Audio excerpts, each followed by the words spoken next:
Hello YouTube, welcome to the channel Vorticon Gaming. Let's run some Mythic Plus dungeons in World of Warcraft. Today we are going to be running a Freehold level 11 as an Arcane Mage. The weekly affixes are Fortified, Storming, and Bursting. I will be doing my best to give a live commentary of the dungeon run. If you are into that kind of content, feel free to like the video and subscribe to the channel. So, again, it is the end of the week. This week was a little rougher than I expected, excuse me. Unluckily, I was not able to get into a Brackenhide level 20 and clear that this week, which I really would have loved to do since it is a fortified week, and in my opinion, that dungeon is much easier on a fortified week than it is on Tyrannical. Mainly from the, from the difficulty of the first boss, I would say.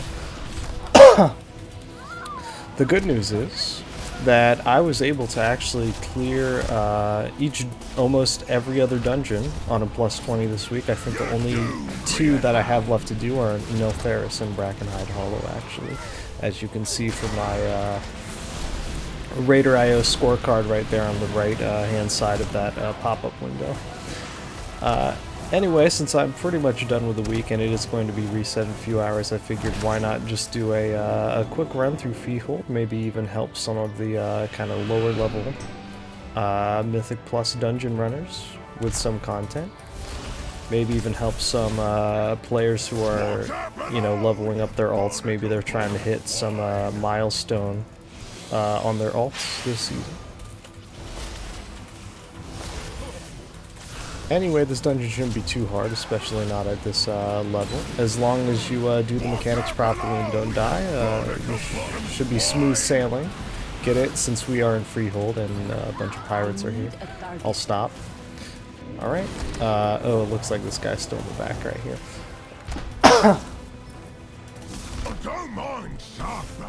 Alright. The parrot does shoot dung at you every now and then, so you do want to sidestep that. Alright.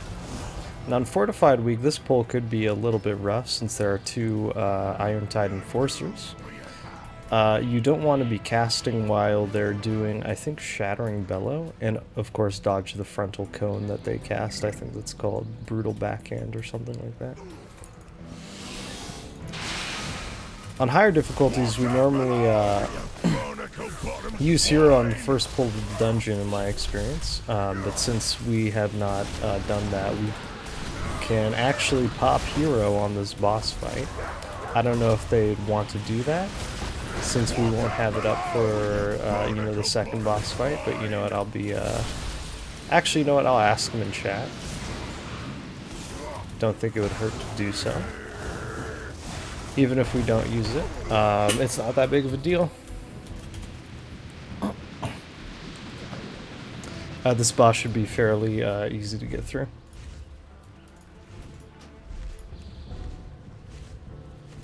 Alright. They called for Lust. So if you've never played Arcane Mage, there are basically two phases to your rotation. There's what's called the Burn phase, which is where you apply Radiant Spark to your target. Cast 5 spells, one of them being a barrage, and as the barrage is traveling, you cast Touch of the Magi, so that the barrage amplifies the Radiant Spark and Touch of the Magi effects. The idea is that Radiant Spark and Touch of the Magi both provide a burn window for you to do as much damage as you can, and then once Touch of the Magi wears off, you go into the Conserve phase, which is basically use your spells in such a way that you have enough mana for your next burn phase, and that's about it. Anyway, that's the first boss down. We'll go ahead and give ourselves a slash cheer and move on to the next one.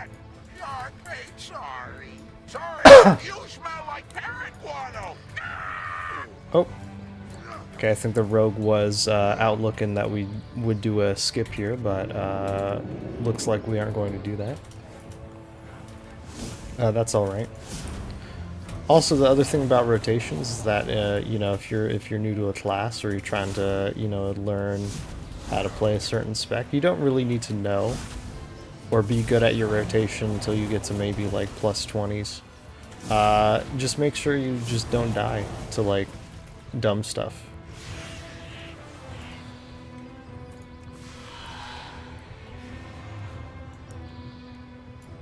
Alright, oh, I didn't realize I did not buff the tank with Arcane Intellect. Should be good now. Okay, you know what? We'll just set a focus on someone random here.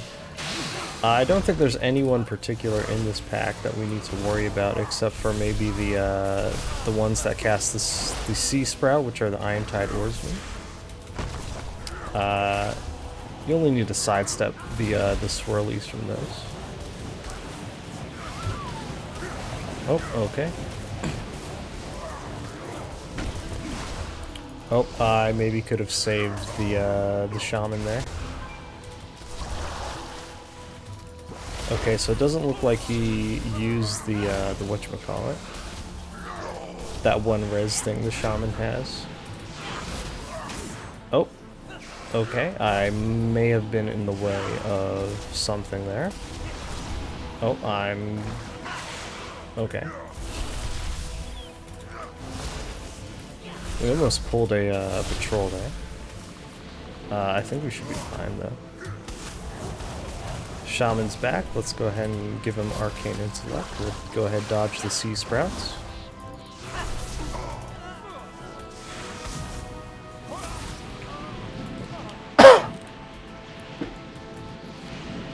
And, where's the tank going? The tank is going over here. Alright, Vermin Trapper is something I think you do want to watch out for here. Vermin Trapper will throw rat traps. You know what, we'll go ahead and use a full burn on this back.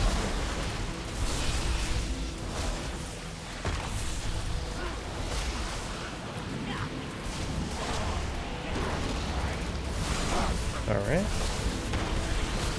Rat traps are coming out. And they actually don't disappear after the Vermin Trapper dies, so you still need to watch out for them. We'll go ahead and hit Shifting Power to get some of our cooldowns back. Okay, so they are going into the boss fight. Normally on something like Tyrannical Week, oh, I totally forgot that I have to actually run over to the boss and stand behind her, or else I get hit with Grape Shot, which actually does damage over time. So that was actually a mistake on my part, but you know what, it's only level 11. It's not too big of a deal that I missed that. She actually does that almost immediately after you pull the boss, I think. It's maybe like a couple of seconds. Okay. You'll know she's about to do that when she makes this giant leap to, you know, the other side of the boss room.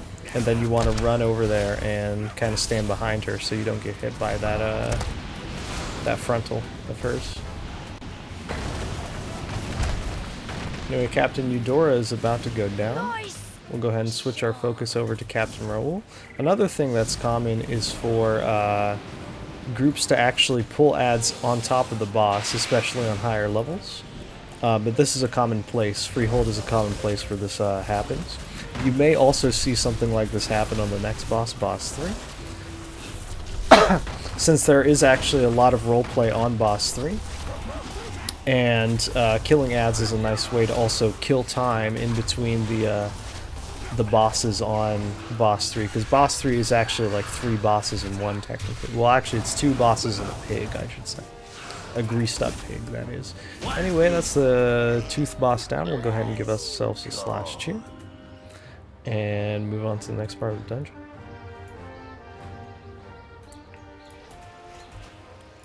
Alright, looks like we're pulling the Iron-Tide Cushion. Oh, okay. And our tank is just immediately dead somehow. Not sure how that happened. He needs to respawn. I need to...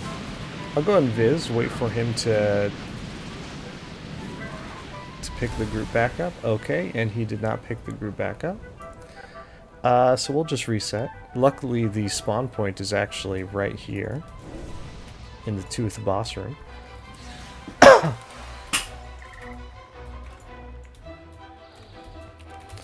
I did waste a burn on that part, but it's fine. Also, let's go ahead and reapply Arcane Intellect.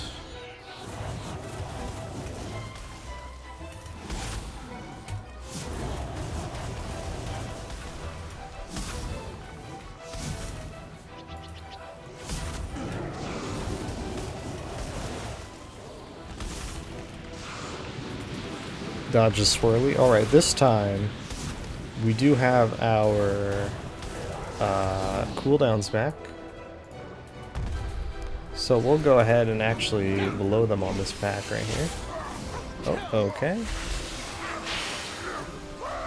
Make sure we're standing outside of the yellow circle there. Go into a burn.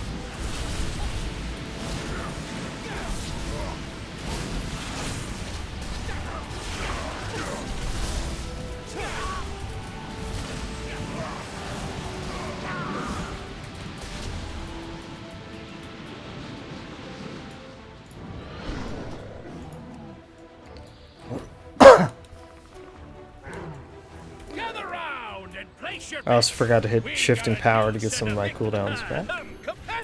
Alright. Take it away, Gurthok and Woden! That's your cue, landlubbers.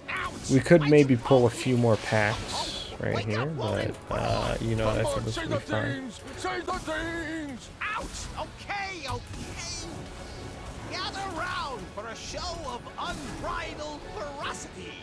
Coming to you from parts unknown. The mysterious, the dangerous, the slightly unkempt, the band of smelly buccaneers. And entering the ring we have the amazing, the incredible, the magnificent, the... What the... Really? All right. Is it greased up pig? More packs have been pulled.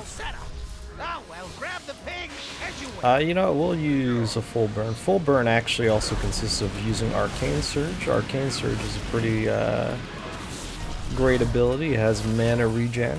It also... Well, I mean, mana regen just naturally lets you do more damage because, you know, you don't have to worry about running out of mana during your burn phase. Which is sometimes a thing that's... is an issue, especially if you're using Bloodlust while you, you know, you're going into your burn phase. He is the dynamo of defense, the sergeant of shell shock, the hellion in a half shell. Oh, okay. Ludwig! So we're actually pulling the boss along with 2 Irontide Crushers. So there's going to be a lot of dodging in here. Shell bounces coming out, so there's going to be a shell. We do want to watch out about those. Okay, shell bounce is actually aimed toward me, so I'm going to sidestep that. I'm going to sidestep it again. Going to sidestep it again. Going to sidestep the swirly. Oh, I almost got hit by the shell. That would have been would have been bad on a higher level, but I think I could tank it. Actually, one of the best parts about running a high level Mythic Plus is that by the end of the season you can basically just go into, like, you know, a heroic or maybe even a Mythic 0 as like a mage or as like a Clothy and just absolutely destroy everyone in the dungeon. It's really fun. All right. Turtle has fallen. Goes down. What a fight! These smelly buccaneers are resilient, and they better be, because their next challenger is the epitome of brutality. Looks like there's more ads. There's more trash that we can pull. Literally, the 3-hole fanatic, the master of the jagged jawbone jab, the powerful pugilist predator. Trothak, the shark puncher! There's now Shark Punchers out. You know what? We'll hold off on Hero. We'll save it for the last boss of the dungeon.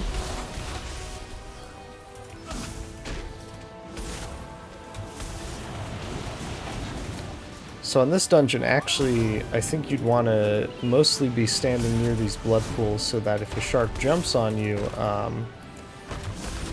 you can kind of step around, step to the other side of the blood pools, and then the shark will immediately, you know, start running after you and fall into one of the blood pools, and then it gives you some time to run away from him. Okay. Okay, there we go. Okay, as we're doing our burn, we're going to position ourselves over near this blood pool. And he's about to start chasing someone again. So we'll run over here to the next blood pool on the ground.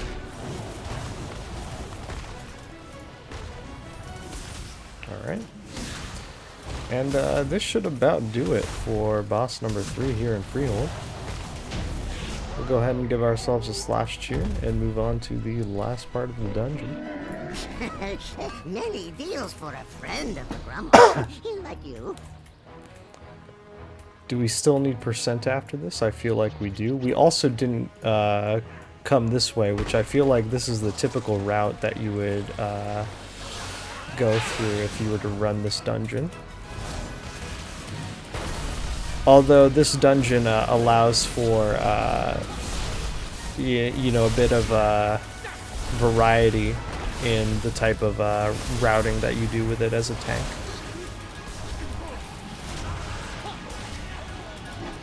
I found that to be the case with quite a few dungeons this season, actually.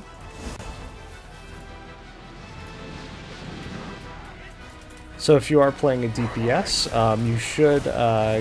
you should be comfortable with you know, all the general kind of routes that the tanks are going to want to run.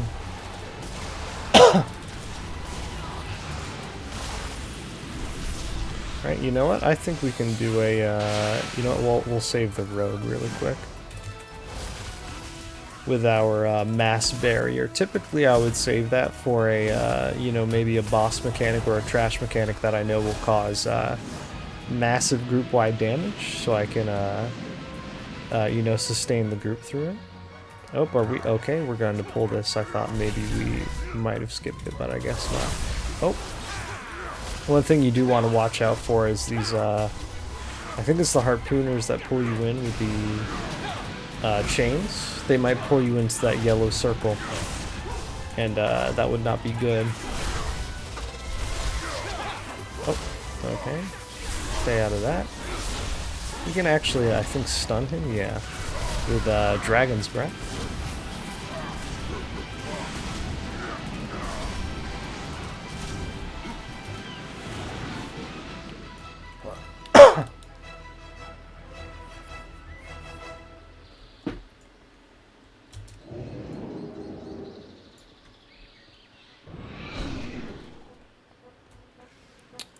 I think, yeah, okay, so that was the healer that realized it. It would have been funny if the tank just realized that there's no bursting on this difficult. Oh, this needs to be. Oh, okay.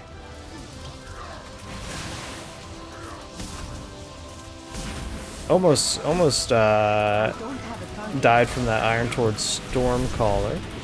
I don't think I've ever seen that mechanic, since normally, you know, when we're at this point, everyone has their... Oh, I think that was the rogue. The rogue's dead. Everyone has their kind of interrupts up, and typically, this is basically just interrupt on cooldown, like kick, you know, the casting, hit him with Dragon's Breath, hit him with Blast Wave to knock him back, things like that. So it's not really common for, you know, groups of mine to, like, wipe on these trash packs over here.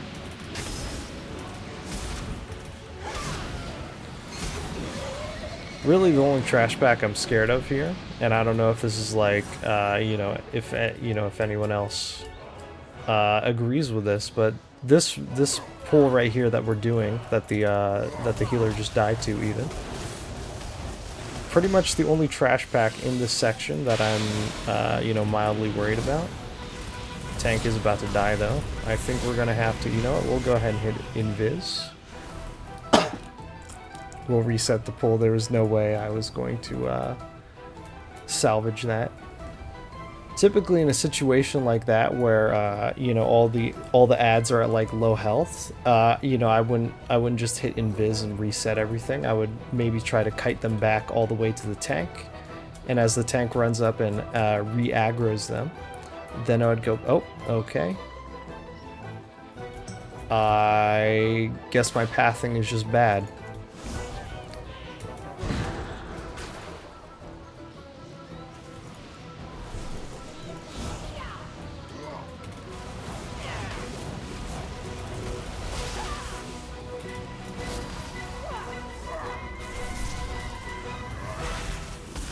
So I don't know how I got too near the that pack, but you know what? It's fine. The tank is still alive. That's really what matters here. As long as the tank can stabilize, typically you're in good shape, right?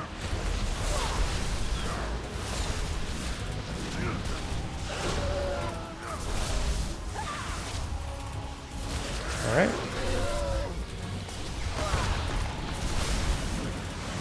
So that's one thing that you do have to, you know, kind of learn just by experience as you do these dungeons, is just how, you know, how near to the trash packs can you get before you aggro them.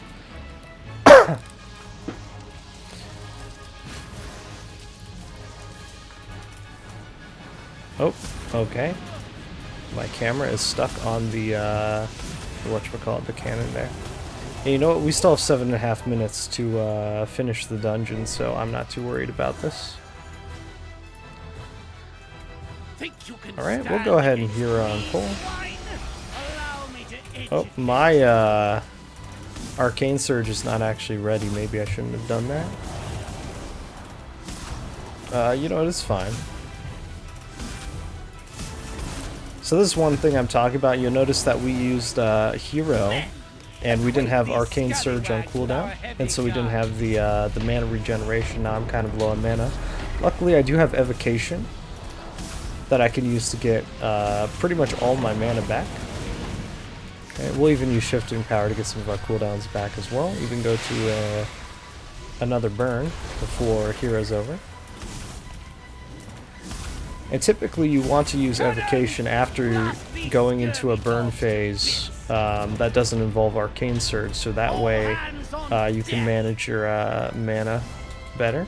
Alright, you know what, we'll stun this guy. Even, we can actually polymorph him, that should take care of him. Okay. This boss is pretty much dead though in about the next 3 seconds though, so we'll just focus him down and give ourselves a slash cheer. Thank everyone for a clean run, and even congratulate them for timing a freehold level 11. And of course we are an arcane mage, so the common courtesy is to give everyone a portal back to the main hub of the expansion.